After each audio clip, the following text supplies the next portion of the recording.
said talk to me, damn it, or else I'm gonna throw you in the fire! You stupid bitch! You filthy...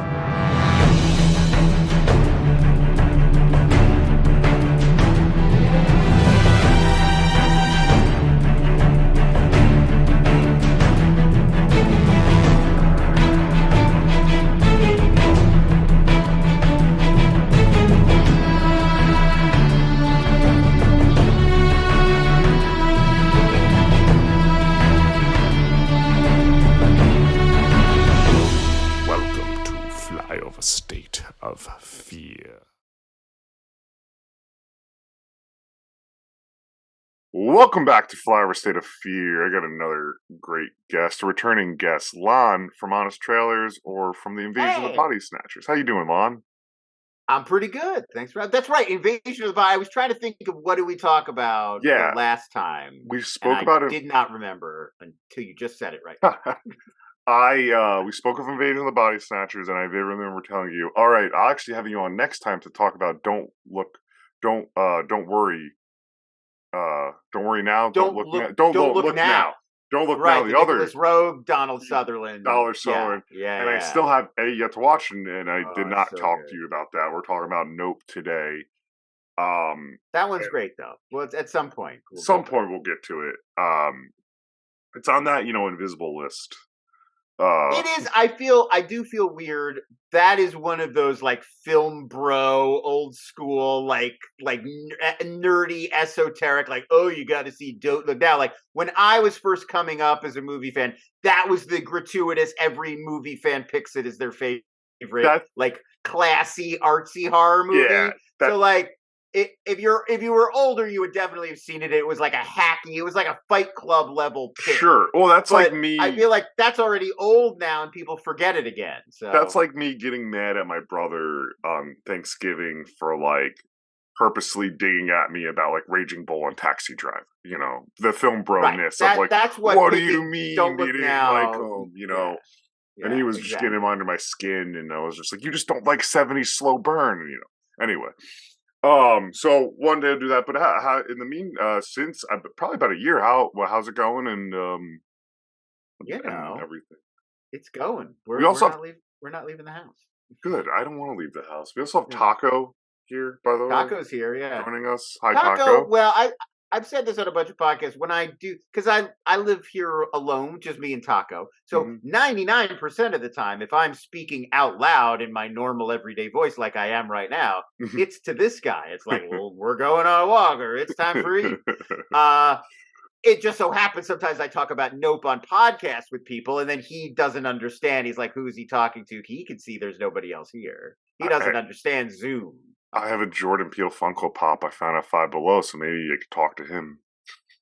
Yeah, I just like from Taco's perspective, that's still just a screen. It's like I might as well be watching something. He doesn't get that you're there and we're interacting. I'll ask for his opinion, and if he chimes in, it's the one to go with. I'll appreciate what Taco has to say about. He's pretty simple. He's more of a Black Adam guy. I'm holding off on putting the $20 out until it's a rental. Put it that way. It's going to be a great. Black Adam's on HBO Max. Yeah, that's the exact right level for Black Adam. I enjoyed it, but it's a perfect how they get like prestige things on HBO Max get the gold button. Yeah, like when they're like really like. Oh, you're going to want to hit play on this bad boy. And that's a perfect Black Adam. That's exactly, it's a gold button HBO Max pick. I can't wait, because I'm looking forward to it. But it's a workday, gold button, this is there. All right. It reminds me of, the last thing I'll say. Oh, yeah, go. It reminds me of from before there were like classy, tentpole, mainstream, everybody's into comic book movies, when comic book movies were still like, a thing that everybody looked down on that were for 14-year-old boys exclusively. This feels like it was like beamed from that era to today. It's like if this had never become a mainstream genre and we were still doing 90s comic book movies, it's exactly on that level. So like that's a better sell than anyone else has done. So like the director's cut of Daredevil. I mean, better than Daredevil, not as good as Blade, but Or of that era. It feels like Perfect. of that one-off era where it's just like we picked a random character from the DC library and we are putting 5 other I like random that. ass characters in there with them, and they are gonna punch the hell out of each other over a random city. I like that. That's what Venom the Yeah. sequel felt like. Right. Venom in the Yes. Sea. I actually enjoyed it for that reason. I was like, this is just fun. Exactly. It's nice It's to sometimes goofy. take a step away from like the big overarching franchise type Oh, filmmaking and just do one-off silly ones like this. I was talking about, I know this is about horror, but whatever. I was talking about that recently because I was talking about Wakanda Forever, which I really liked. But, with that whole, with the whole MCU and everything, I'm like going, no, now I'm going to start kind of nitpicky, plot holy because they gave me that lane to do this every fucking day. Right. So that's a breath of fresh air. So I'll see Basically. Black Adam out and I will report to Taco about it. There you go. But do you have any actual recommendations or anything before we get into Nope? Of you watching like recently? stuff on VOD or Yeah, anything you'd be interested of telling anyone to check Well, out or I definitely enjoyed. It's brand new on Netflix. I don't know how soon this will go up, but Emily the January. Criminal. Emily the Criminal is now going to be on Netflix. That was really good. Like this kind of low key crime thriller that I just watched the other Is it night the because it was Aubrey new. Plaza one? Yeah, Aubrey Oh, that looked great. Plaza. And it's just it's a thriller. It's a crime story, but it's not trying to build to like a huge epic Mhm. blowout. It's just like a very realistic kind of simple story that's very well told. She's Perfect. great in it. I really like that. There's another one that's on VOD right now. I feel like it may be more easy to watch. Like you don't have to pay for it by the Mhm. time you people out there are listening to it. So Google it. It's called Soft and Quiet. It is an Okay. indie movie. It's definitely going to be on my like top 10 or 20 for this year. I'm This writing low that. budget indie, all shot. It's like told in real time. I think they fudged it a little bit. It's made to look like it's basically like unbroken shots or like Sure. Okay, a like a few unbroken shots. Birdman-y. And you're watching. It's a group of women, and they're having this kind of community icebreaker, get to know you sort of meeting. And so for a while, you're like, is it a book club? Is it a neighborhood watch? Why are these women meeting? What are they really doing together? I don't want to reveal anymore. Okay, But that's it. I'm sold. it's a thriller and there are crazy layers to this onion. I'm And sold. it's cool. It's well done. Yeah. All right, appreciate it.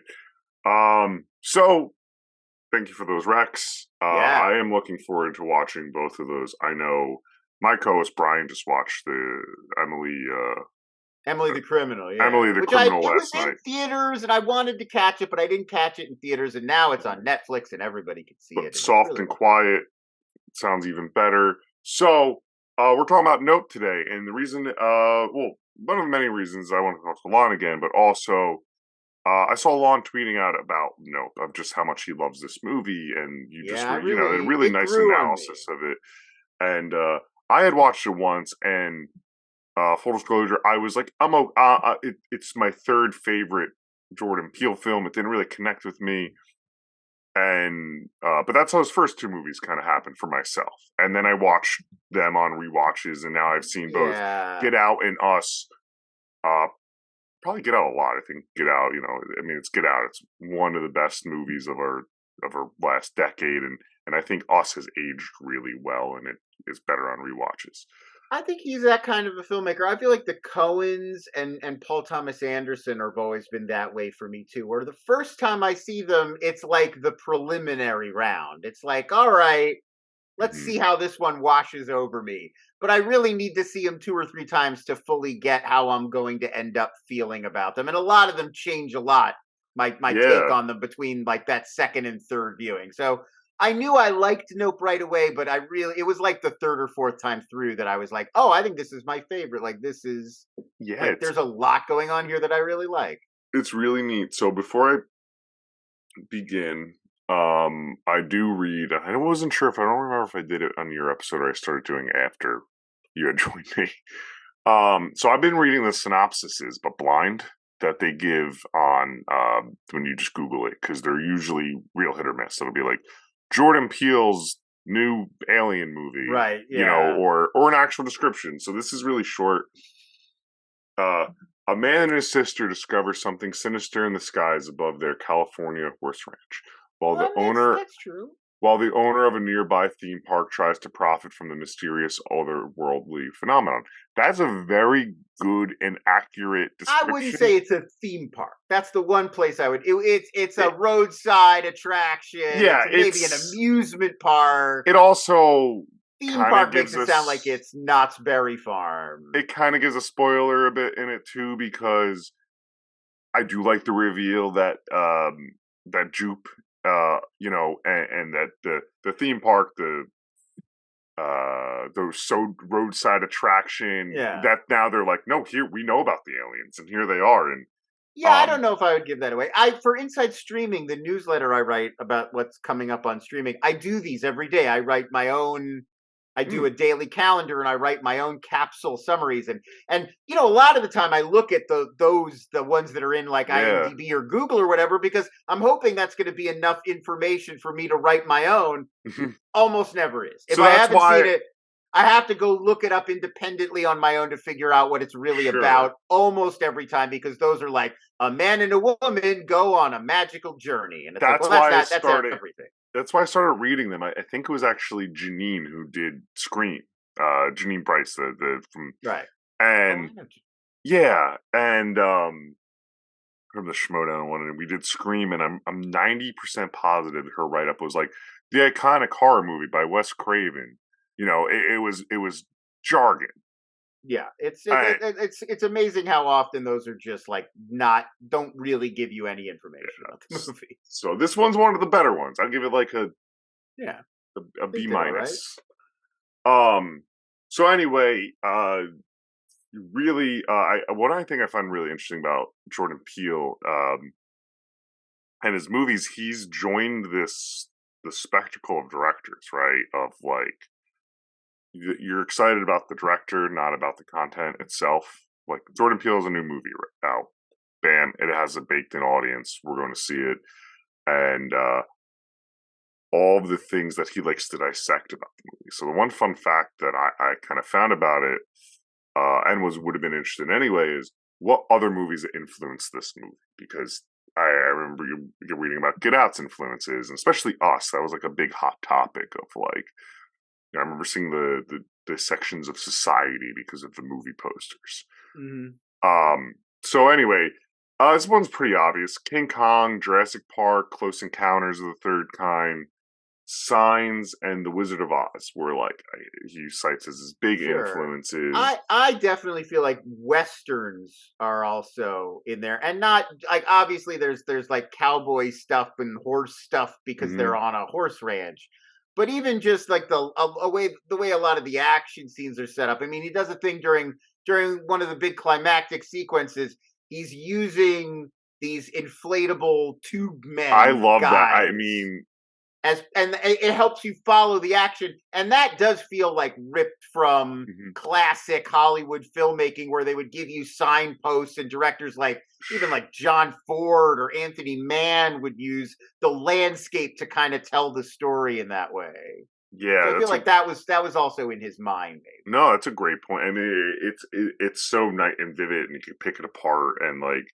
Those wacky inflatable tube men, I remember the trailer because that's what captured me in the trailer, because you kind of chuckle at them, and then finding out, like you said, how they're used in the movie is these like field posts. To orient your eye and like let you know, help you follow everything, and that it's a thing that it bugs me a lot in movies. So it's nice to see a director pay a lot of attention to it. If you hear the greatest action directors speak. They all talk about this all the time. John Woo, Michael Mann, Michael Bay, even, where it's like, it's so key to keep the audience, like, even if you're jumping around in space a lot, the audience always has to know where the main character is, where the person they're fighting is, where they are in space in relation to each other. And the moment that a movie starts to break down, that's when an action scene gets like less interesting. And I was saying this about The Gray Man earlier this year, that like the Russo brothers don't pay attention to this. And it's like, it's not even like they're not skilled enough. They just don't seem to care. They're just like, okay, now you're on top of the train. Okay, now you're on top of the building. Okay, now you're on the ground. And like you spend half the movie looking for where Ryan Gosling is or where he's going that sucks. or who's shooting who. And Yeah. like Jordan Peele just innately makes sure that you always know who's where they're going. Spielberg obviously is like a master at this. Like the best set pieces are always like very fixed in space. Mm-hmm. Like if you go back, I think a great example is the minecart chase in Temple of Doom. I know not everybody's favorite. Listen, it's fun. It's fun. Not everybody's favorite Indiana Jones movie. I still like it, but the minecart chase, it's very chaotic in terms of the motion. They're moving fast. But I know where they're going. There's a bunch of different cars, but the camera's always oriented with Indy and his car. So even we always know where we're looking at, what we're looking at, even in which direction. He can turn it 180, but we always know where we are and where Indy is. And that's how your eye knows where to go during the whole scene. So smart. He makes it seem easy. Spielberg makes it seem obvious, but then you watch other movies that don't do that. And you're like immediately like, what am I looking at? That's a foot. I like that you brought up the Gray Man because online and myself and you and we always make fun of those streamer action movies. Your Red Notices and shit. Anyway, and this is like, part of where that breaks down. Like those action movies, they might be big budget and they're blowing things up and the stunts and they're still doing it. It's just if you can't tell what's happening, it's just not. It's not as interesting. Yeah, or interesting at all. That's a great point. I love that and. That definitely goes into what this movie, like, he wanted it to be, right? He wanted this movie to be this spectacle because it was born out of the pandemic. Yeah, and I mean, I feel like this does much more so. Like Us feels very much like it's in a like horror movie homage place. Like that's a vintage horror movie setup that these like murderous doubles show up, and it's always about building tension. It's the horror, right? It's a classic sort of horror. There's no horror. I mean, there's horror in this movie, but there's no classic horror. There's scary sequences, but I feel like if you're really looking at like what is the root of this, it's almost like an action. It's an action movie. Mm-hmm. It's like a big summer monster action movie, and like honestly, in terms of the storytelling and stuff, it's almost kind of more similar to something like Tremors than a conventional horror. Yeah. You know what? I just spoke about it, but it reminded me of it. It also has a lot of notes of the Spielberg moments of, I just spoke about Poltergeist, but the Spielberg moments of Poltergeist. So not the horror in Poltergeist, but like the moments, like the scene with, and we'll, by the way, we'll work our way through the movie, but the scene with the ranch and the spectacle when you meet them, that reminded me of the chair scene in Poltergeist so much. Sure, I mean, I think Jaws too is a point that he's riffing on. It's like it's this mission to catch this creature, and it's like a monster movie in one way, but it's also about the people who go searching for the monster and the adventure. The biggest rip from Jaws to me is that scene, right? The ending, your ending kind of climax, right? Where they're trying to catch the monster. The music, the score, it's not the the tense Jaws music. Right. It's like the ending of them swimming away. Like it's the happiest adventure western music being played. It's that bouncy sort of 60s, we're going on the mission western music. Exactly. And like, there's very few times where you get like the horror score plays in, and like.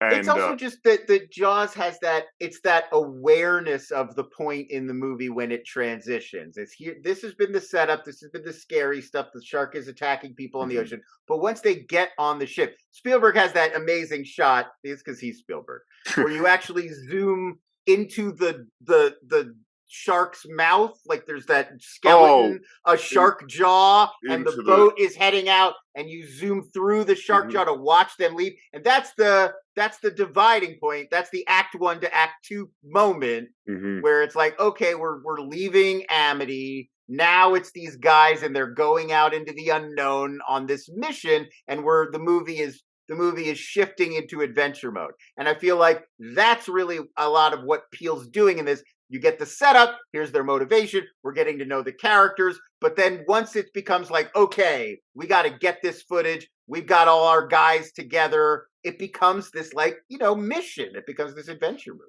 Sure. I love that. So the movie does start out in like the most interesting spot. You hear this audio of an old sitcom. You immediately know. I think it's supposed to it's supposed to be like late '80s, like Friday night kind of. Yeah, I feel like this is it's an Alf era, like when sitcoms always had like very big wacky gimmicks. Like that was an '80s thing for goofy. Sure. So it starts off with that, but it starts off with this like bloody shoe standing straight up, and that's another great like iconography that just very focuses on it. And that's one of those things that people get so. Like I had a lot of conversations about this movie where people were like, "Why is the shoe standing up?" It's like things like that are in movies to tickle your brain, to make you think about it, not because there's a good answer that's gonna lead you to the next clue. Like like you can't. Movies are not escape rooms. It's not about like, oh, I'm gonna find the code here and then I go to the mailbox and like no. It's whatever you think. Like I have a theory on why I think that's there, but I like the idea that we're always seeing those scenes through the eyes of Jude. This was like this traumatic moment that arguably the defining moment in his life. I think that's kind of the crux of the whole movie. Kind of falls back on this, but we can talk about that later. But I do think in some ways the way that Peele is shooting that sequence it's about how he's remembering it. It's not necessarily a reflection of exactly what happened. It's about how he's remembering this trauma. And sometimes when you live through a traumatic event, the way that your brain remembers it is one detail. You pick out a detail from the room or a detail from the scene, and it sticks out in your mind beyond all the other things, chaotic things that were happening. That becomes like a summary of that moment for you. Right. And so to me, I feel like that was, he noticed this shoe standing up oddly, and that sticks out for him about that, and it became a defining thing about that scene because he was trying not to look at the murderous chimpanzee. No, he was just looking at the shoe. He would have looked over there, and he might have noticed the shoe standing up. I think you nailed that, and I know it's like literally frame one of the movie, but I think you nailed that analysis of it, and that makes sense to me, especially when you see it later in his museum. Right. Well, that to me, that's the center. Like, we'll just go. To me, a lot of what the movie's really about. I don't want to say the movie's really about. A lot of what's going on in the movie, I think, is about how the media and communication and the innate desire to experience this thing and share it gets so tied up with like class and capitalism and money and the idea that if you film something, if you record something, if you capture something, it's sort of this inherently exploiter-exploited relationship on one level that you can't help but like you're commodifying something by filming it, packaging it, turning it into a movie. But at the same time, we crave that as people. We all want to be in movies. We'd love to be the center. We want the drama. We're begging to be exploited in this way. And I think that the movie is really about that tension. And it's reflected in Dan Kaluuya and Keke Palmer's characters that he just wants to make money. He doesn't want any attention. He's like, don't even look at me. I don't even want to talk to you. Here's the horse. Film what you got to film, and I'm going to get out of here. And then Keke Palmer's exactly the opposite. She's like screaming, "Hey, I'm going to do craft services. Call me for this. What do you want to do for that?" She's like, I'm a personality. I could do everything. A showman. And I think that's the innate tension, and it's perfectly captured in both angles by Stephen Yeun's character because this is the most horrific thing that's happened to him, obviously, and he's utterly traumatized by it. And yet, he has a museum dedicated to it. It's the most important thing that's happened to him as well. And that monologue that he gives, one of the year's best monologues, where he's recalling the Saturday Night Live sketch, where it means both things to him at the same time. It's the most devastating, awful thing that happened to him, and it's his peak. It's his career now. It's the best thing, the most amazing thing that ever happened to him, the most interesting thing that will ever happen to him, all together. And like that to me is like the tension of the whole movie. Sure. No, I love that you went through that, and we're kind of starting off going through talking about that because I was really wondering, where that was coming from. Yeah, that monologue or that SNL, it's great too because also I would have saved it for then, but if you're familiar, especially with that era, like I could see that sketch in my head. I don't need. Sure. I know exactly when he was like Chris Kattan played the monkey. I'm like, yeah, Mr. Peepers. Right. And it's Kattan. He's killing it. Yeah, legendary. Check it out. But we do get that like little nugget beforehand, and then we always love to see Keith David, who's playing Danny Kaluuya's father and Keke Palmer's father, and they're just talking. You kind of get the vibe of the thing, and a mysterious shit falls from the sky and kills him, gets him right in the eye, and we kind of then just kind of go off about 6 months, a year later to Danny Kaluuya. Basically, they're just trying to survive the business. You could tell right from them. He's on a film set, and you already kind of said it. He's just there to do the horse, and the film crew is talking shit about him because I guess they have worked with Keith David for forever, and he probably was a pro. He was probably the perfect blend of his son and his daughter.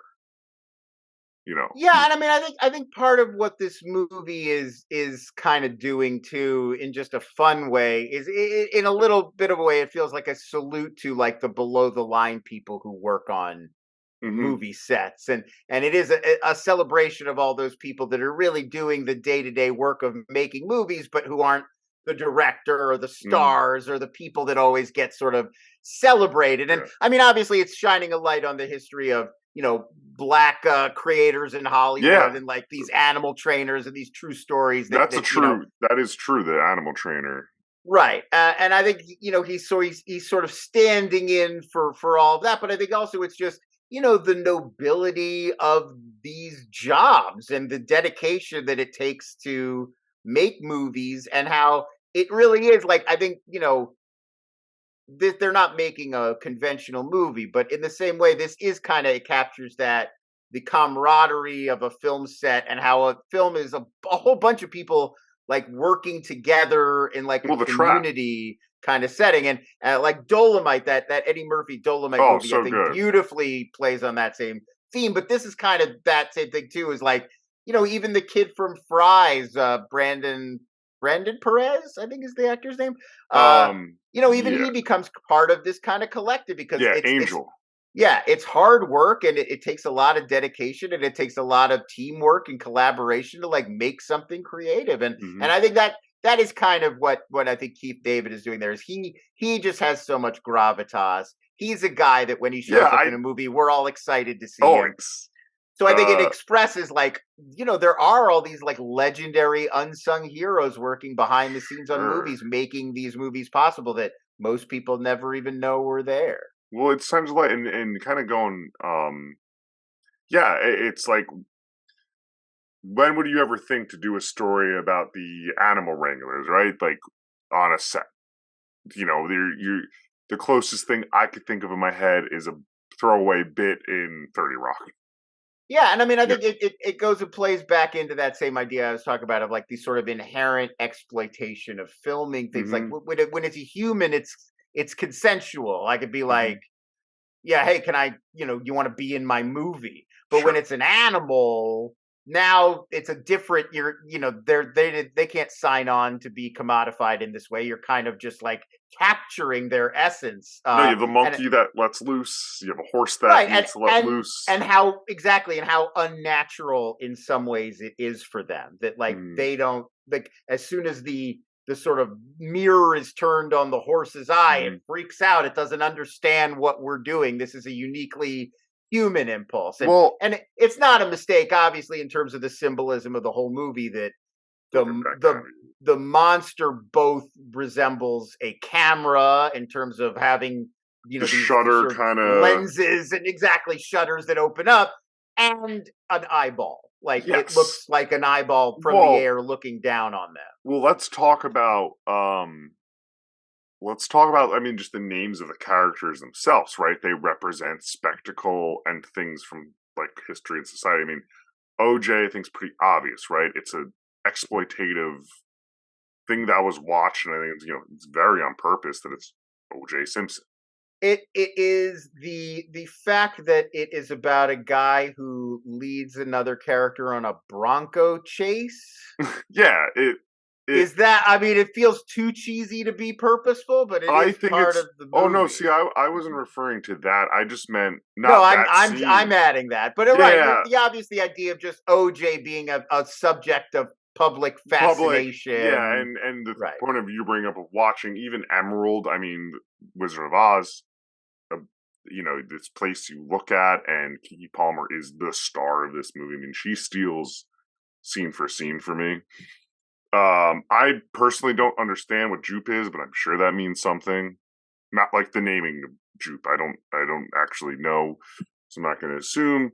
And yeah, Oh, but like those kind why? of Well, names. because his name's not really Jupe. That was the No, it's character he Ricky. played. Yeah, he was Lil Kid Jupe. Sheriff. Little Jupe was Kid Sheriff. Yeah. Yeah, I'm sure there's some symbolism there. I mean, the other names are. Well, I think it's you know that it's this alter ego. Mhm. It's another him. It's both him, but it was not him. And then he's adopted that for the rest of his life. His Like life, his he is wife, now his a grown man. kids. He's still going by Jupe. He's still living as this character again because being the center of those shows and film, that was everything Hmm. for him. That was defining for him. It's Hmm. more real than his real life because it's famous. And he probably floated. I'm just adding story in for Lil Jupe, but he probably floated around after that incident of like barely getting jobs here or there, and Sure, I mean, I think this you could and that. read that in that he would have preferred to kept his acting career Yeah, going, but probably it did not survive into becoming no. an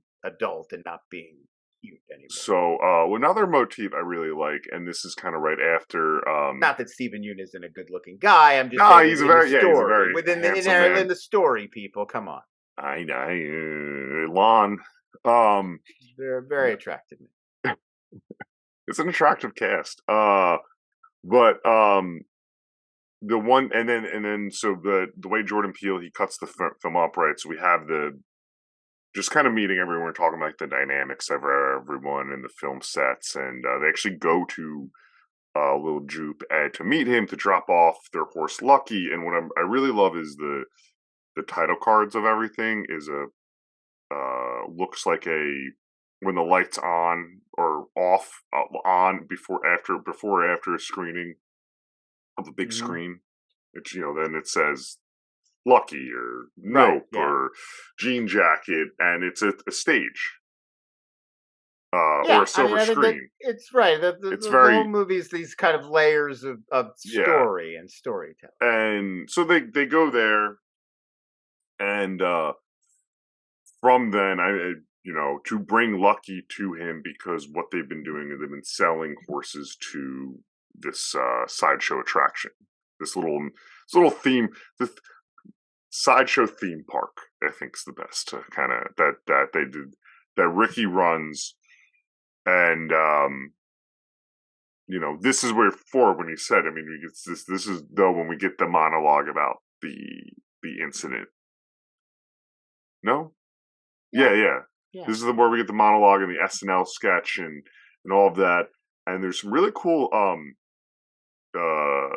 always interested in knowing what someone like Jordan Peele uses with numbers, and he says 6 minutes and 13 seconds. It's mentioned quite a few times. That's how long it took for that incident to go on. He remembers the time frame.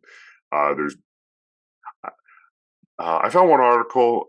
It's biblical senses with that number, but I'm pretty sure it's more actually baked in Judaism. And I wish I wrote down what it was, but it's I actually. tend to not. I mean, maybe that's purposeful, maybe not. Oh, okay. It was. Anything. To me, it's like I don't feel like most filmmakers are going into making these movies like I'm going to embed riddles Oh, into okay. them. And Yeah. people are going to look up Bible verses and figure out, like, maybe Jordan Peele's doing that and I he's only put functioning on that that because of level and he's churchy like that. And, like, that is the certainly possible. I only say that I because I tend to feel like that's weird internet people who want to, like, okay, solve the movie. movie, Like, yeah. I'm gonna get the And this is answer. And it's what like, this means, and does no, I would that doesn't sound like the kind of thing a guy. I don't know. To me, I I have a only hard time with that. okay. Unless it was like, I need a number.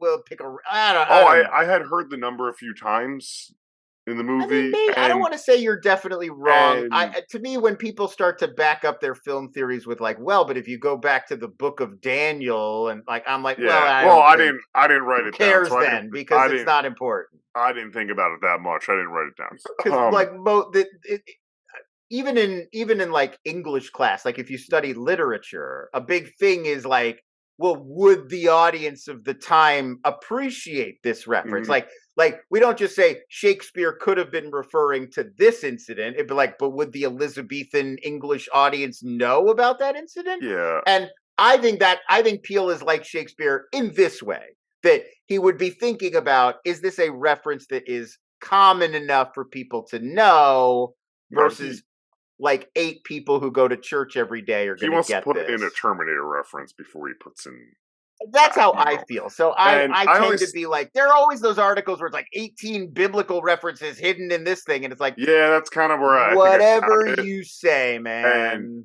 Unless I it's only Father Stew, I don't think so. dude, I don't want to get off Father's too. I couldn't believe they were releasing it under a new name this weekend. I thought it was. Um, I legit have well, thought for weeks that this was a sequel. I honestly, Reborn?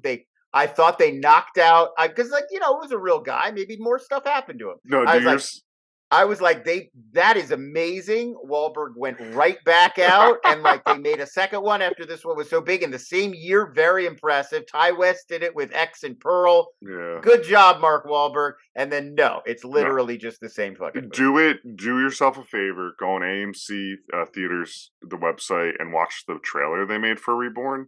It's 20 seconds.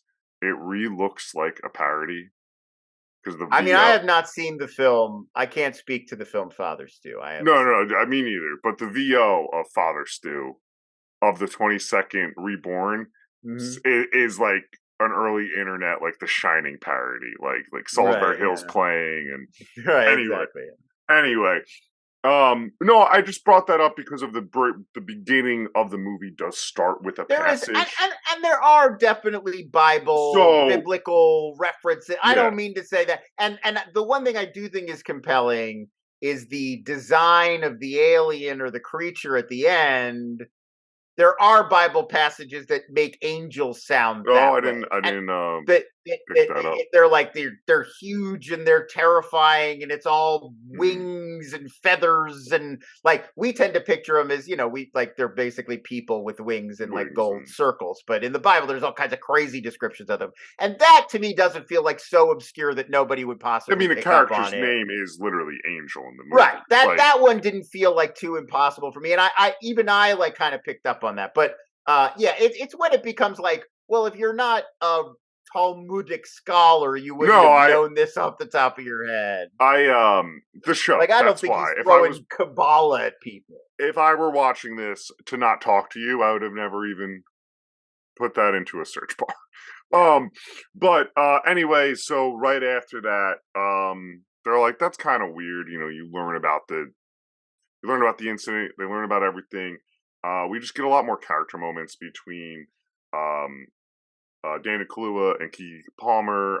Basically, Dan Kaluuya, as you said earlier, I need to make money, and my dad's legacy can't die because it's important that he helped revolutionize something. And Keke Palmer is just like, she's there, but she doesn't live in the house. She wants to be an actress. And they go back to the house, and I do love the hobby when he's like, I got hobby weed. She's like, all right, I'm down to hang out because he didn't want to hang out. He just wanted to go to sleep, put his horses away. And they're vibing, and this is best scenes, like you said earlier. It's the Spielberg moments of just characters hanging out. And this comes back later. They reminisce about that and the jean jacket story. Basically, the jean jacket story is Keke Palmer going, "You stole the one time I thought I was going to be responsible for one of these horses, without even knowing I stole it because Dad gave it to you to take care of this horse." That comes up later because he names the ending thing Jean Jacket, and it's now everyone's responsibility to have that shared movie experience. But I they mean, I know, think it's tying everything they're doing to the past yeah, and to their job. Like a lot of the sort of, if you're talking about it in terms of like a conventional movie story, the internal conflict for those characters, OJ and his sister specifically, is like living up to their dad's legacy, saving the business, not being screw ups who destroy the legacy of this 100-year-old thing that they're doing. And so, even though the movie stops really being about their horse training business, no, we still get to follow that through line and them getting to feel like a success by the end at the task of animal wrangling, just sure, in this other way. And so I think that's what Peele is doing by tying this is a redemptive moment for that. This is OJ, even at the end, is wearing the Scorpion King crew I sweatshirt that he love that. earned. And that it's tying it all together. It's like, Uh, this is his final task. He learned from his father. yeah, Now he's a professional and he's going to wrangle the ultimate animal that anybody has ever could ever wrangled. get, and he figured out it was the animal too. Exactly. And he's the one who put together how to catch it and how it reacted, and exactly. So that all goes on, but they notice Ghost, another title card name pops. I think we get a title card for Ghost. If not, we don't. But Ghost pops up, and Ghost is like out of the stables and like where he shouldn't be at that time of day. And they go out, and he's like, "What's wrong?" And they see in the distance something like flashing over the amusement park, the theme park, kind of going on, and there's this kind of odd commotion, but nothing bad happens. I mean, Ghost runs away, but no big, no big saucer happens. He sees a saucer, but nothing traumatic happens yet. Dana Kaluuya comes running in, and he tells Keke Palmer, and she knows to take him seriously because he's only serious. And he's like, "I saw a flying saucer. We need to capture it." And as you said, it's the capitalism. Like, well, if we get it on video, we can make money and sell it. And this is the biggest discovery. Cut for a little bit there, but we were talking about just like the bad miracle part. I really liked that. And he asks his sister about a bad miracle. And we were tying it into biblical stuff. Yeah. Obviously, I didn't even mean to bring that to biblical. I just meant and biblical references. I didn't even mean to be. I just like, it's that good question, and it gets brought up, and but electricity's out. They see the flying saucer, and I do find the low key Dana Kaluuya really makes me laugh in this movie. Yeah, Especially it's a very funny, and there's a lot of personality, even though it's super deadpan. Yeah, especially the deadpan of just saying Oprah, like the Oprah stuff is just like, we gotta bring this big, like Oprah, and it pays off. And the next scene is they go to the tech store and they buy the best security system cameras they possibly can. And this is when we meet Angel, our tech, who kind of gets wind of what they're doing and about, he's like, something's there, and they're like, "We'll install it." And there's guys like, "You need like a rocket scientist or a tech person at the bare minimum to put this stuff together. I'll come out."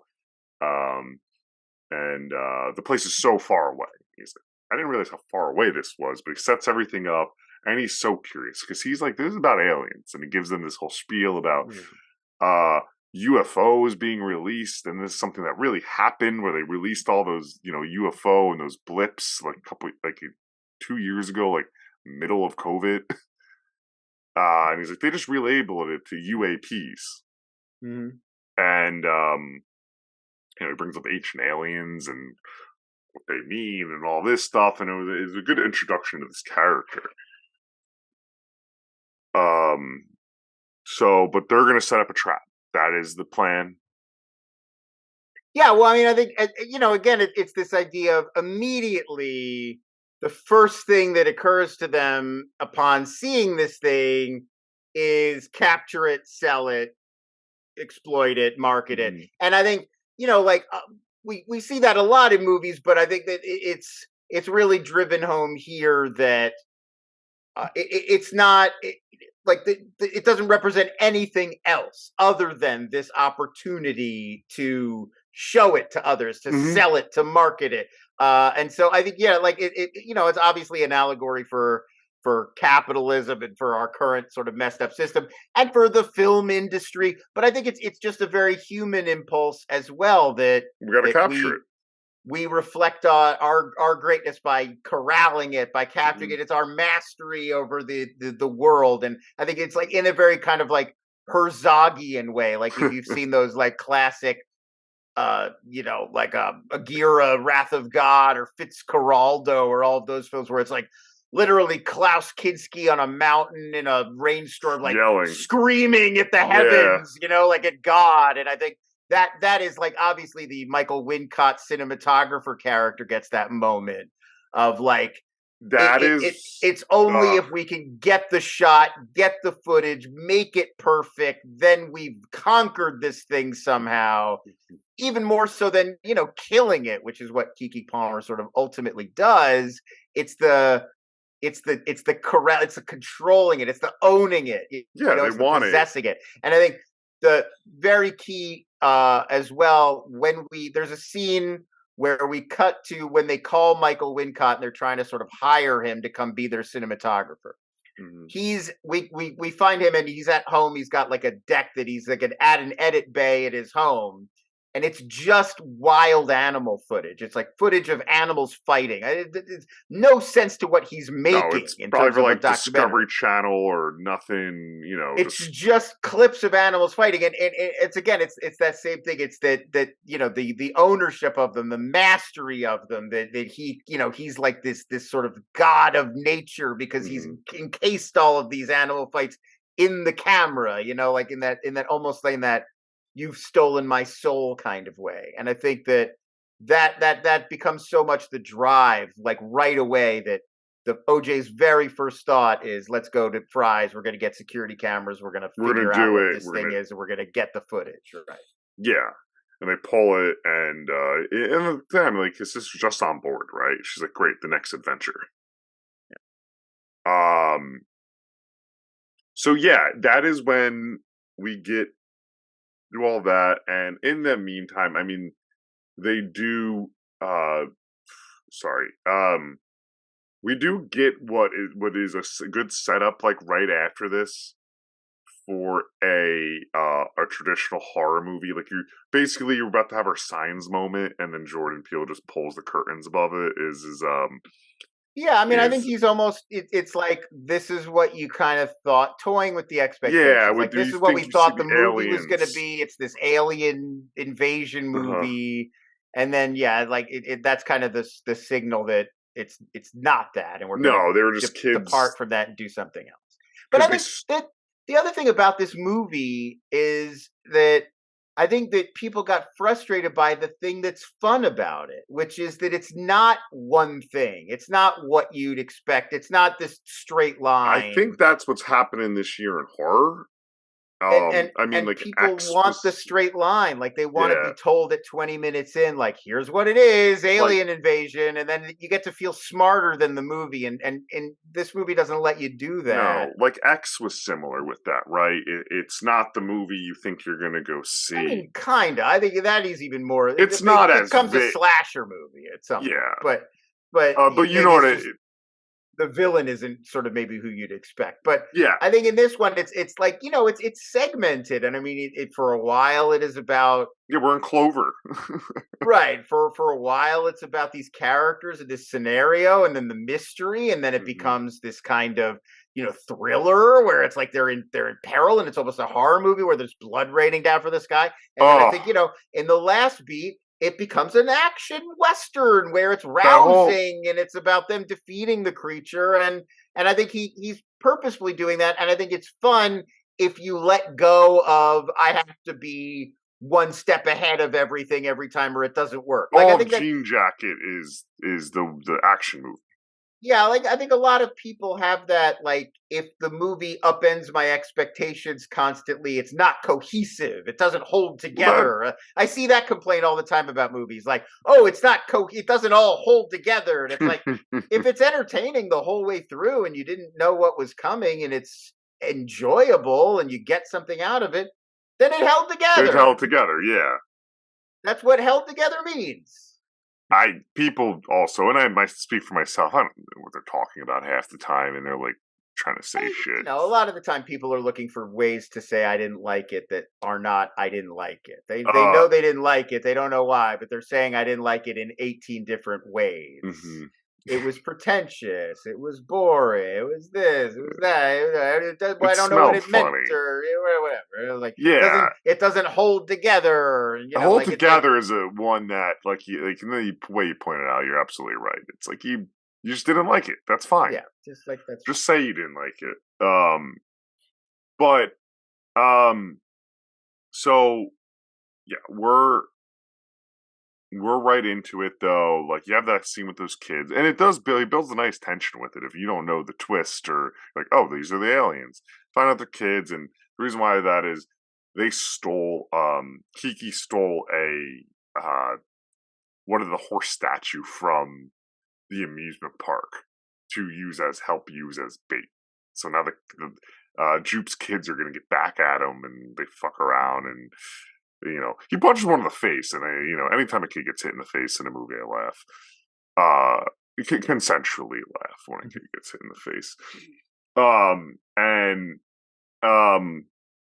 So, but a little after that, I loved when Daniel Kaluuya is mentioning, was like, it doesn't move like a spaceship. Like we were talking earlier, it moves. It's animalistic. It moves, and there's also a new fun twist on the aliens. Is that the saucer is the alien? Like a little bit ago, and we kind of get shots of it when we finally see like inside the being. But a little while ago, I covered Night Skies. Or sorry, Fire in the Sky. Fire in the Sky. Fire in the Sky is the one with D.B. Sweeney, where it was based on the true story from the 90s. So I covered that earlier this year, and doesn't hold up. I think everyone of a certain generation just remembers the trailer and the abduction scene, and it's scary, but everything else is pretty boring and rough, how we were talking earlier in the show. Right. I mean, it's mostly the true story of this guy who worked on this crew in the woods, and then he disappeared. And it's sort of I like how they try to do that. They try to give the emotion of like what it would be like to be not believed and to be telling this crazy story to people. But it makes the movie very like this than that. Like it's an hour of this sort of like almost TV movie docudrama where D.B. Sweeney's like, no, you got to believe me. And then it's like 20 minutes of sci-fi freak out where he's on a station. It didn't click. And the only reason I'm bringing up with this movie is they do the same things as like the spaceship had that birth canal, right? And it's very...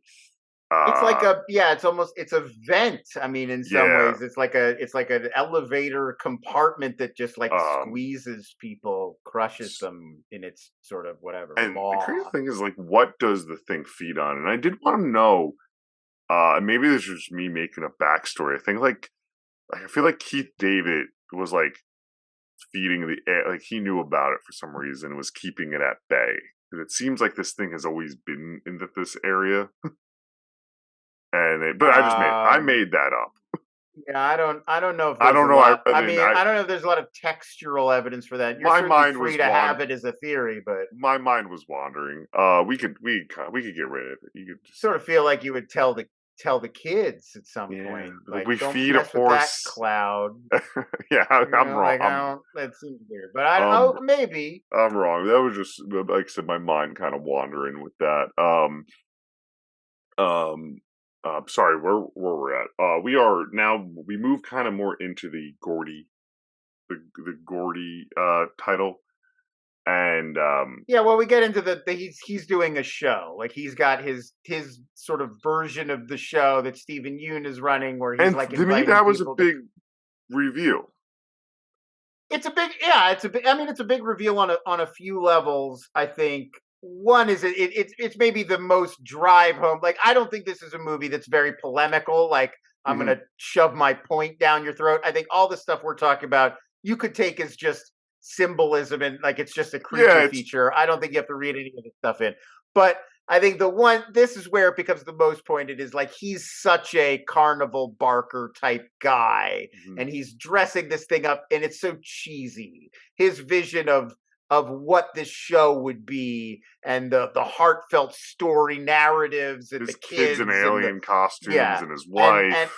right it and I think that's where Peele is really laying it on thick in terms of look at how ridiculous this man Mhm, is and this show is and like mhm. what a joke that he And thinks that's he's controlling this natural event in this way. um yeah.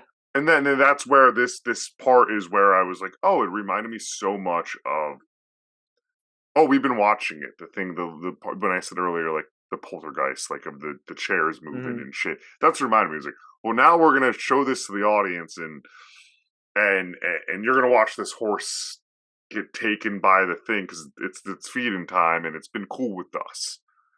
Um, and before that though, we get to see the 6 minutes and 13 seconds of the full murder of the fist bump of him under there and it Hmm. being shot. And like you said, this just traumatic experience. It's all Yeah, and I think it's very a very powerful, like it's one of the better sequences I would say Jordan Peele has directed. It's very tense, it's very scary, even though you know it's a Mhm. flashback. It feels like you don't know what this chimp is gonna do No. moment to moment. It's pretty chilling. And I feel there's a Uh, yeah, part, oh sorry, there's a part of it where you feel no, bad for the chimp. I mean, in the well, sense sure, of of course that when he doesn't know. he's kicking the It's the shoe. situation is wrong. It's not the chimp. It's He's that a chimp shouldn't be made to act because they don't understand what acting is. he's kicking the shoe of like, hey, you wake up. I don't know why you're dead. Yeah. Anyway, so we get there and the the mothership I don't keep calling it mothership, but the saucer and comes and starts sucking it up, and you do see he invited or keeps in touch with his old co-star who is Yeah, got mauled forever mauled by and the chimp. deformed, and she's there with a veil on her face, and And you know again, it's all it's again it's going back to the same. It's the same imagery, the same tension. Desperate to be seen. Life only has meaning when you're visual, when you're seen, when you're the focus of attention. But she's hideous now and hiding behind this mm, veil, and she's a public figure, but she doesn't want to be looked at, and even introduces her like, "My first crush is here, ladies and gentlemen," and yeah, she gives a little wave, but you can't even see she's obscuring her face. So it's like there's that tension comes up over and over and over again. The desire to be seen, the desperation to be seen, but also the desire to not be perceived, and how any being seen is being exploited, being used, being bought and sold is and being commodified.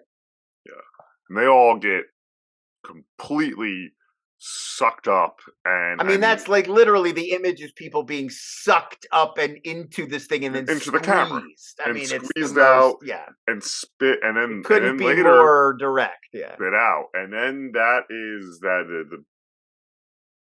the what are we calling this? The saucer, the jean jacket, Jean jacket, the jean jacket creature, the is not alien. done. It goes over and it goes over to the ranch, and you could hear the screams of everyone. Mhm. That her Yeah, and it's very it's I mean, this is why I think the movie does get pegged as like there are horror elements. oh, I mean, this it's monster stuff is definitely a horror sequence within the movie. you hear the screams, and like Kiki and Angel are in there, and Yeah, it's raining blood on the oh, house and that's just the I think the peak of yeah, that's as like as spooky as the movie gets. yeah.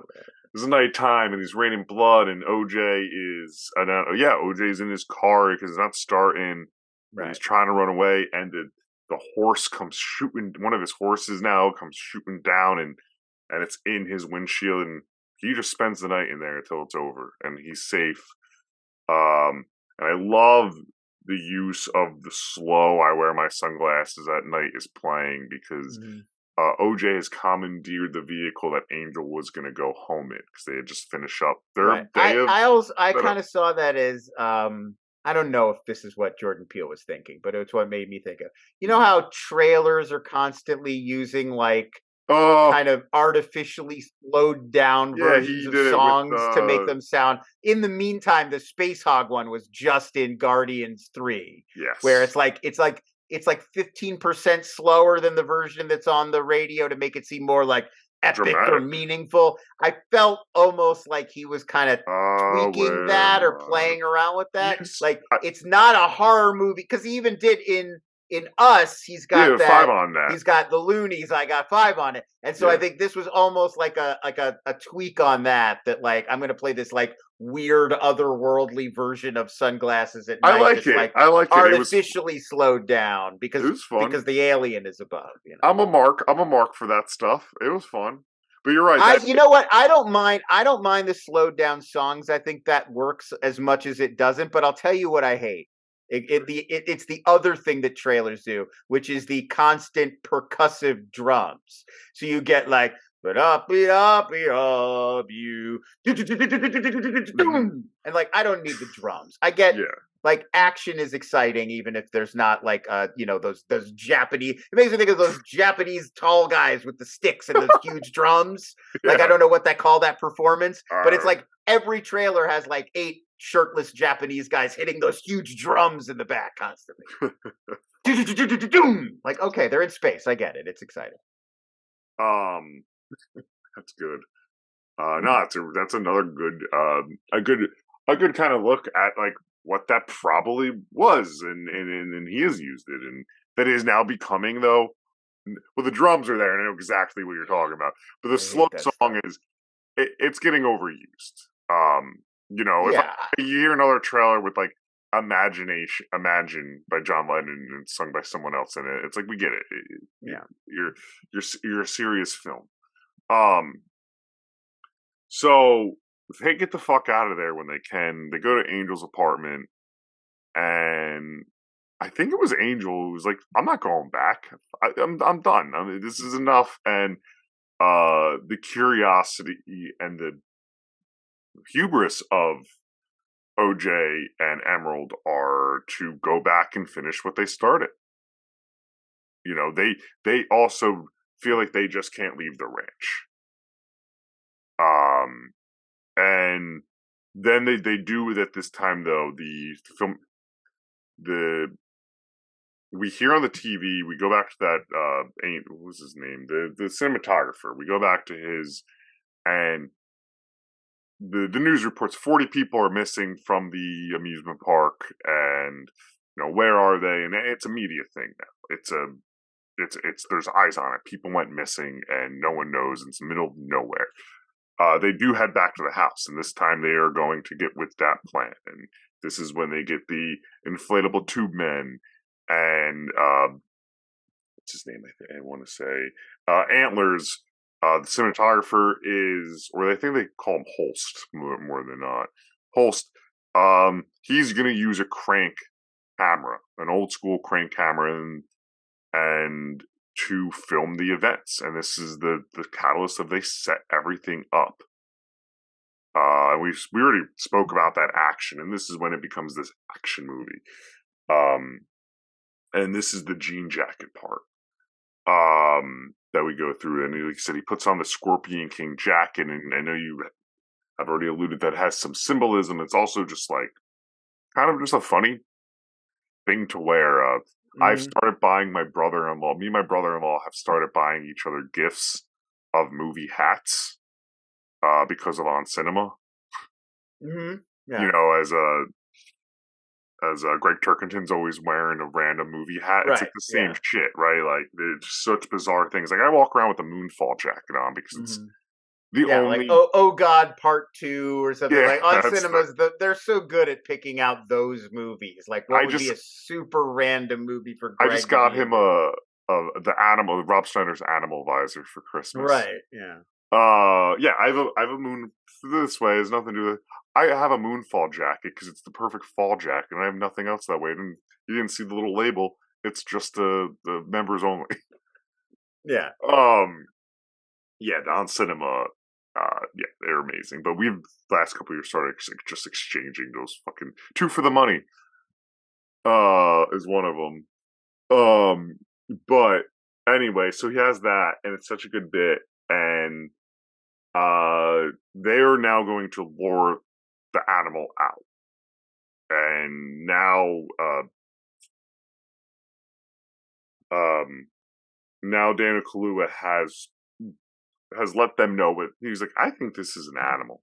You know, this isn't these aren't aliens in what you think with the green head, the green bodies and the big head. This is an animal. That is the alien. And they listen, because what has he done his whole life? He has watched animals and how they behave. And they're set to lure that out. And Kiki Palmer, she's blaring the music from the window. You have Angel and Antler set up on the hill, and you have Dan Kaluuya. He's going to ride the horse around basically that track with the wacky inflatable tube men, and that's also going to tell us, you know, where that Right. Well, we figure out that the visual language is where the tube men are. You know, we can track sort of the creature just like they're doing in the film. It's a trick. I mean, it's a trick that a lot of filmmakers have used over the years. James Cameron does it in Titanic, where you get Bill Paxton on the ship at the beginning of the movie, and he shows you, like, see, the ship breaks here, and then this part goes here. It's like, so when later it happens, you're like, oh, right, because the ship cracked in I half, don't and so have this to. half goes here. You know, he already told me what happened, and so in that same way, like he's created his own rubric to help you follow the scene, which is very clever. Yeah, I mean, hopefully, you know, James Cameron does that for us in The Way of Water. I have not seen it yet, but hopefully. No. Yeah, I mean, James Cameron always, like, you could always rely on him. Like, Yeah, they're very chaotic sequences, but there's always a through line. By You know this where comes out, everybody the is. whole world will have seen it. I'm sure. Oh, that's right. You guys will already know. You'll know The Way of Water. You'll We'll know The understand Way of Water, the and riddle of steel and The Way of Water. Oh, I know they're going to be good, but it's too fun to make fun of them. It's too much fun just to make fun of them. I don't know. People are so hard. Like like. I mean, it makes it links up to what we're saying about Nope. Like, it's okay for a movie to be spectacle. I think there's this idea that what about the story? And it's like, not no, everything is about a you story. shouldn't Not be everything is a cynical. story. There's nothing. Sometimes it's a generic story you've heard 100 times, and it's just there to like look cool and be badass and like make you feel good, and like that's fine. I love it. That with this point of movies. That's fine. That does and like, oh, but it's only good in IMAX 3D, not at home. So go watch it in IMAX 3D. Don't watch it at home, smart guy. I do also like. I know they're jumping around, and we're kind of near the end of everything. But it's the point of, like, you know, we talk about these Spielberg movies, like we're talking about Jaws and everything. And it's like, yeah, but at the time of 1978, it's really 78, 75, whatever it came out. It's really, critics were like, this is just this this is what they're saying about, you know, the spectacles today. They're like, it means nothing and blah, blah, blah. And then it's this classic that you study now. Like, this shit's always been there with these blockbusters. And with age, we look at it. Anyway, I just always found that interesting about the blockbuster, right? It's like, you look at it later and you're like, that's important, but at the time, people were like, it's visual language. You know, these things it's generational. I think we don't like to even think about how much of this is sort of generational, and you get used to certain things. Certain things wear out their welcome. You get interested in more things as you go. Like we're not all gonna have the same favorite movie. at different points in your life wouldn't have the same favorite movie of 2022. So that's why it's so ridiculous if I post my top 10 list and somebody comes in like, you don't have this one? It's Oh like, my god, even you in 5 years won't agree with you now, you asshole, let alone me. We never even met. Why would I agree with you? I probably think you're an idiot. You're not going to remember Doubt. You're not going to make your 2008 top 10 list and put Doubt on it again. Yeah, but it's just like, but you change, everything changes. Yeah. The way you see things change, the way you perceive things change. It's always going to be different, and then, stop trying to make everything a line. But I think this movie is a good example, right, of that. There's the thematics in that about generations. Sure, I think this movie is a great example of that. Yeah, and even thing of the technology, and it's a good movie that uses the technology, doesn't work well. And it's like to film the monster, they're going back to the hand crank of what they used basically to film to start these people, their business. The old-fashioned camera. Yeah, the old-fashioned camera, just to... Because the electricity that the monster and takes out the electricity. Just saying that it works within generations. I'm also just trying to tie this back to... Yeah, well, I mean, I think this movie is a good... I do think this movie is a good example of the principle I'm talking about, which is that, I mean, it works as a narrative movie. I'm not saying it doesn't have a good story. I like the characters very much, and they arc and they go on a journey or whatever. No, but I think that it's not easy to summarize. It's not a one sentence here to there. There's a lot of elements to it that are disparate. And I think one of the things that the movie's asking you to do is think for yourself about how it all ties together. How does Jupe's backstory tie in with the story of Jean Jacket, tie in with the story of the business that they're running and failing? Like, how do all of these elements sort of come together? I think he's like leaving that for you to figure out. And your take might not be the same as someone else's, and it doesn't function the way Get Out does, where it's a very tight narrative, where it's this, then this, then that, then we got to get out of here. It's like a through line, and I mean, some movies are like that, and some aren't. And I think everybody tries to put things in a box too often instead of engaging with them on their own level. Yes, it's a movie that it's one of those movies that, if asked. Then there's ones you do say like, oh, it's about this. They fell in, it's a romantic movie. They fall in love and they're in Hawaii. I don't know. This one is, hey, just watch it. I don't want to tell you anything because it's more. I think it's more about the spectacle and the experience of this movie than it is about worrying about the story. So anyway, we're back there, and right before they're about to begin the take out the lure out the monster, a guy on a motorcycle drives up, an electric motorcycle, I believe it is, and rides up, and he's kind of, Keke Palmer comes running out of him, and she's like, what are you doing here? No, I'm nobody, like, get away. And it's TMZ. The guy starts pulling out a camera to record it, and, she does shoo him off, basically, of like, whatever. But he drives into the experiment instead of away from it, and the guy gets shut down and stops, and our hero, Dana Kaluuya, is like, or in that moment is the hero, right? The music's kind of playing, and he does take the horse to go over to try to save him.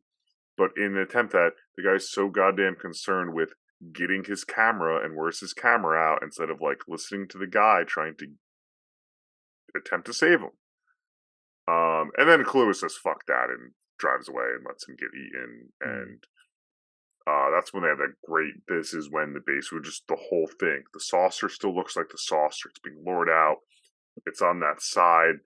Guys cranking and reeling and got the shot. And we do get the sense like it's over now. All movies do that, right? We're like, it's over. And then the cameraman goes, "No, I'm coming back."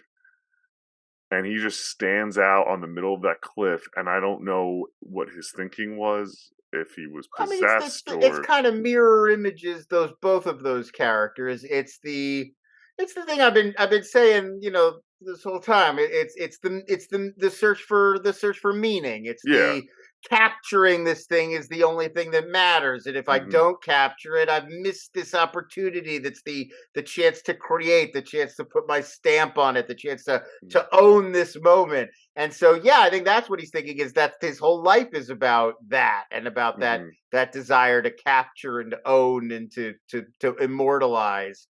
And he is willing to risk his life. They're the both of those guys are willing to risk their lives. Although I think that Peel is sort of shading it differently. The guy on the motorcycle, we don't even ever see his face. He's sort of Mm. faceless.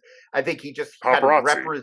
well, yes, but I mean, I think it sort of represents that like it's purely about money. He's a brand. He's a Hmm. corporation. It's not even like a real person. It's just this drive to earn and to make and to commodify and to buy and to sell. Whereas for Horst, you could read it as a more of a personal and artistic sort of a desire to.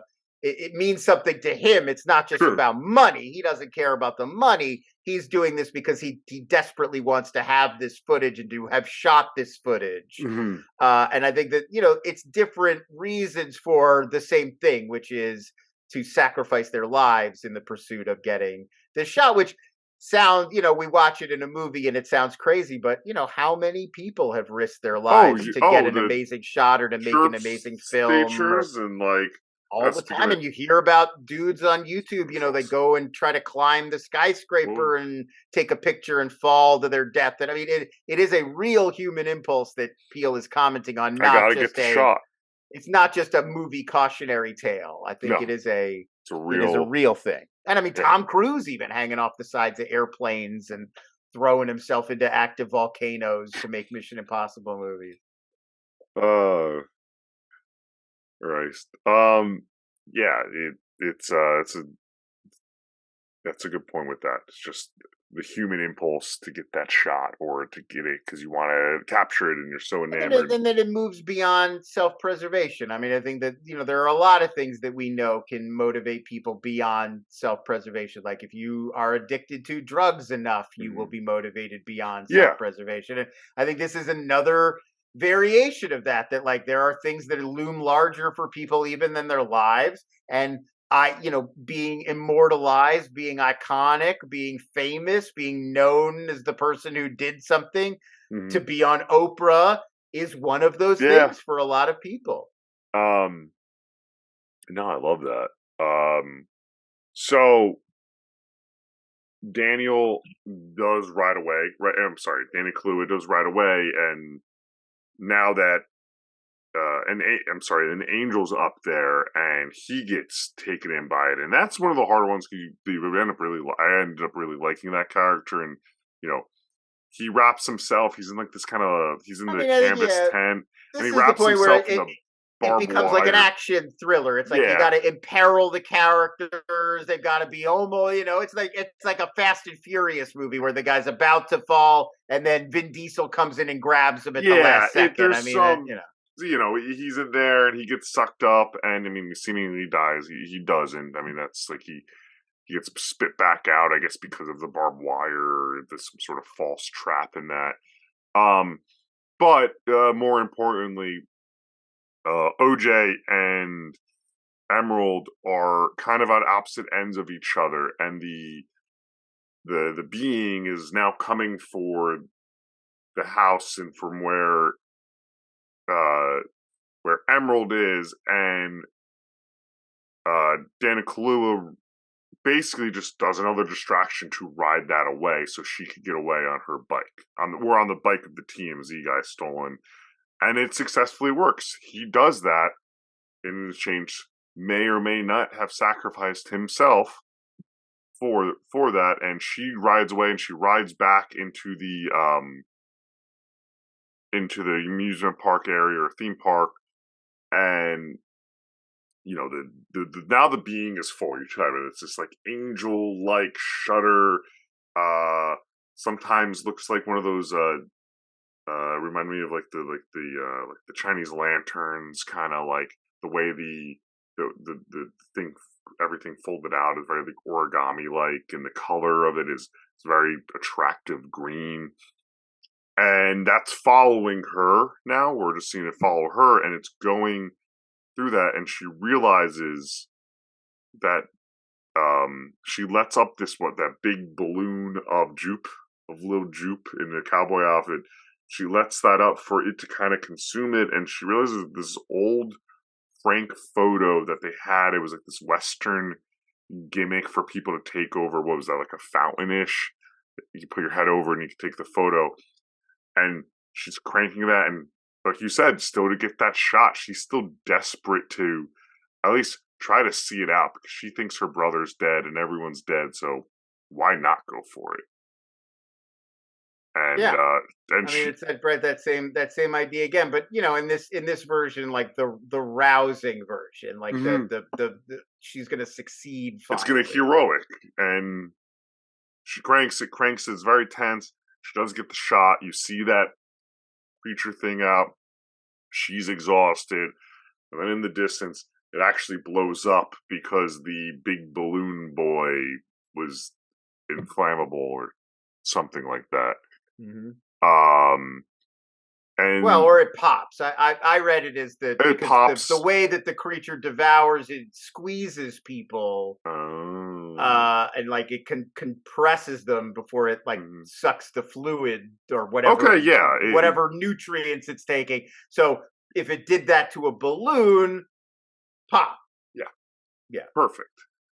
And so that's in the way in the distance, and then you hear like the masses of like police and news reporters kind of showing up. She's in the background, and it just ends on Kiki happy or relieved. Right. Well, the iconic sort of shot, I think, is like then OJ on the OJ's horse. on the horse. We're reinventing the for the whole idea of.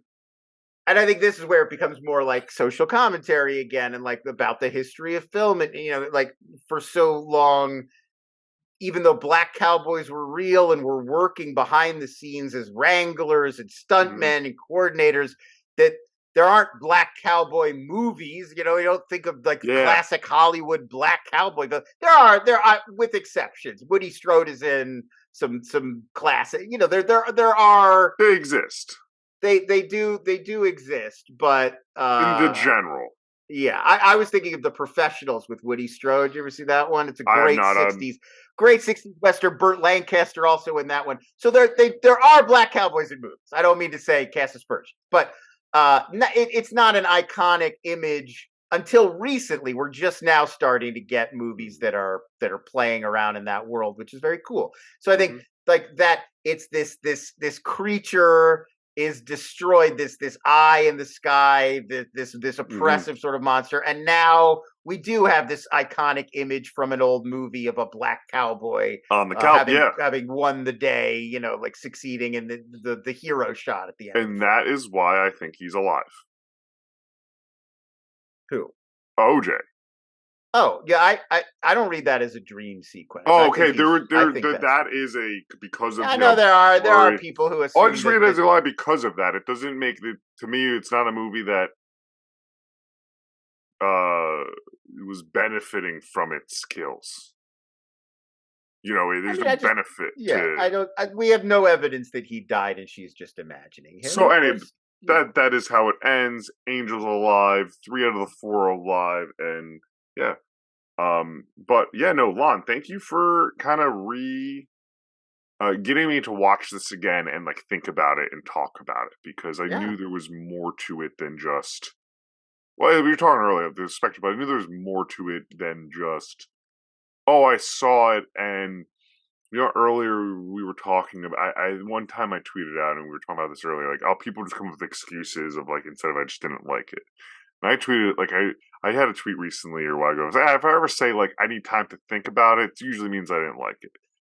This wasn't one of those cases. It was the rare time where it was like, I need some time to think about what I just watched before I say liked it or not. And I think that's another thing that, like, that's okay. It's okay to not have an answer right away. And I think, too, there's another thing that everybody wants to, like, conquer the movies. Like, we're afraid if we don't get them right away and don't unlock everything right away, that it's like you're stupid, and how did you not know that that's what it was about? And no, if anybody ever calls you stupid for not getting a movie, like it has nothing to do with that. And it What- like sometimes things take a while to sort of unlock for you, and it doesn't mean that you're stupid. One of my favorite rewatches ever of this, coincidentally, was Us. I did not like Us the first time I saw it. I was like, it's fine, more so than not. And then I took about a year or so. I rewatched it.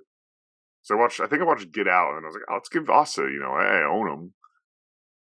And it was like, this movie's awesome.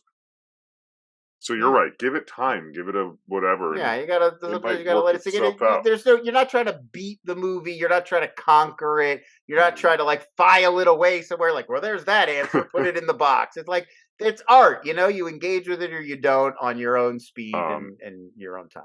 Anything that I feel like we covered a really good amount of this movie. We went through it scene by scene. Yeah. Yeah. Well, that was going through it. I'm like, okay, like you said, there's not the story wise. It's so simplistic that you have to break it up like that if you want to talk about it, because then really it's like, yeah, there are a couple alien attacks, nothing really happens, and then the big thing, and then it explodes, and then bam, we're done. But awesome. But as always, thank you so much, Lon, for joining me to talk about this. Yeah. Sure. Anytime. Yeah. Anything you want to? Well, I already asked that, Ed, but I know everyone could find Lon at Lon's, but anywhere else they need to find you or things you're. I would just say, if you're a podcast fan, check out Binge Boys. That's my podcast with Hal Rudnick. Every few weeks we watch a bunch of stuff on streaming services, and then I yell at him about how he didn't get it. So tune into that anywhere you get your podcast. We're on Spotify, Apple, all the usual suspects. Fantastic. Well, thank you again, and check out that. All right, stay frightful, everyone. Bye. Welcome to Flyover State of Fear.